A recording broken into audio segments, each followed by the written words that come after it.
അസ്സലാമു അലൈക്കും വറഹ്മത്തുള്ളാഹി. സഹോദരങ്ങളെ, ഇത് ഞാൻ പറയുന്നത് ഒരു മതസ്ഥരോട് മാത്രം, അല്ലെങ്കിൽ ഇസ്ലാം മതക്കാരോടോ അല്ലെങ്കിൽ മുസ്ലിമായ ഒരാളോട് മാത്രമല്ല, എല്ലാവരോടുമായി സൂചിപ്പിക്കുന്ന ഒരു കാര്യമാണ്. നമ്മുടെ മക്കളെ നമ്മൾ വിദേശത്തേക്ക് പഠിക്കാൻ അയക്കും.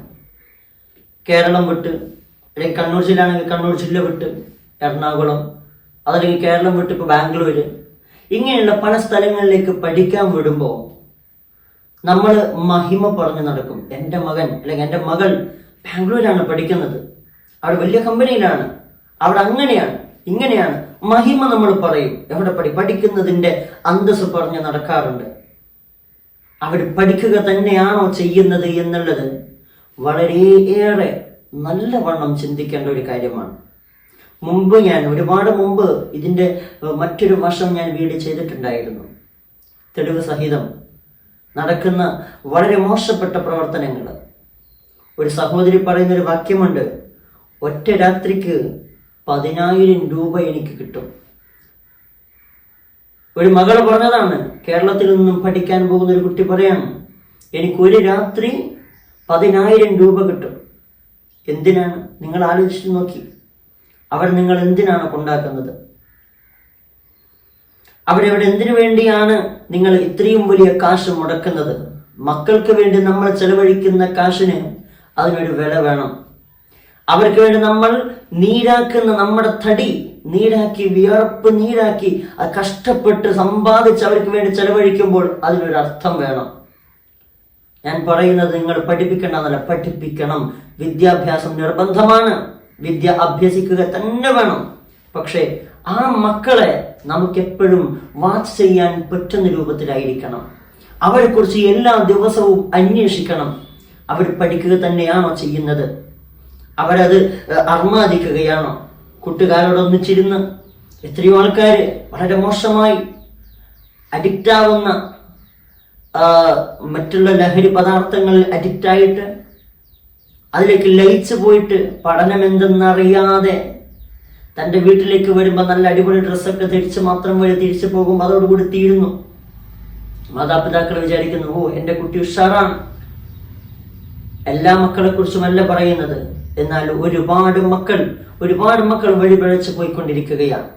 കാരണം എന്നോട് ചോദിക്കാൻ ആരുമില്ല, എന്നെക്കുറിച്ച് അന്വേഷിക്കാനൊന്നും ആരും വരില്ല എന്നൊരു വിശ്വാസം അവർക്കുണ്ട്.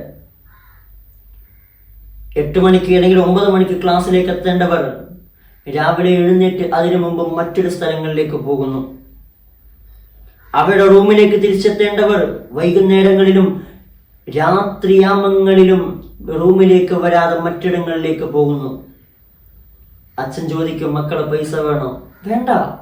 എന്തേ? അപ്പം അച്ഛൻ വിചാരിക്കും, അല്ലെങ്കിൽ ബാപ്പ വിചാരിക്കും, എൻ്റെ മക്കൾക്ക് പൈസ പോലും ആവശ്യമില്ല. കാരണം എന്താണ്? അവർക്ക് പണം അവർക്ക് ഉദ്ദേശിക്കുന്നത് പോലെ ആവശ്യത്തിന് കിട്ടിക്കൊണ്ടിരിക്കുന്നു എന്നുള്ളതാണ്. നമ്മൾ മക്കളെ കൊണ്ടാക്കിയതും പഠിപ്പിക്കാൻ വിട്ടതും വെച്ചിട്ട് അഭിമാനിക്കുകയല്ല വേണ്ടത്. മറിച്ച് ആ മക്കൾ നന്നായിട്ടുണ്ട് എങ്കിൽ അതിൻ്റെ പേരിലാണ് അഭിമാനിക്കേണ്ടത്. നന്നാവുന്നുണ്ടോ എന്നുള്ളതാണ് നമ്മൾ അന്വേഷിക്കേണ്ടത്. പഠിപ്പിക്കാൻ വിട്ടാൽ മാത്രം നമ്മുടെ ഉത്തരവാദിത്വം തീരില്ല. ആ മക്കളെ കുറിച്ച് എല്ലാ ദിവസവും രാവിലെ വിളിക്കണം, മോളെ അല്ലെങ്കിൽ മോനെ എഴുന്നേറ്റോ, ഭക്ഷണം കഴിച്ചോ?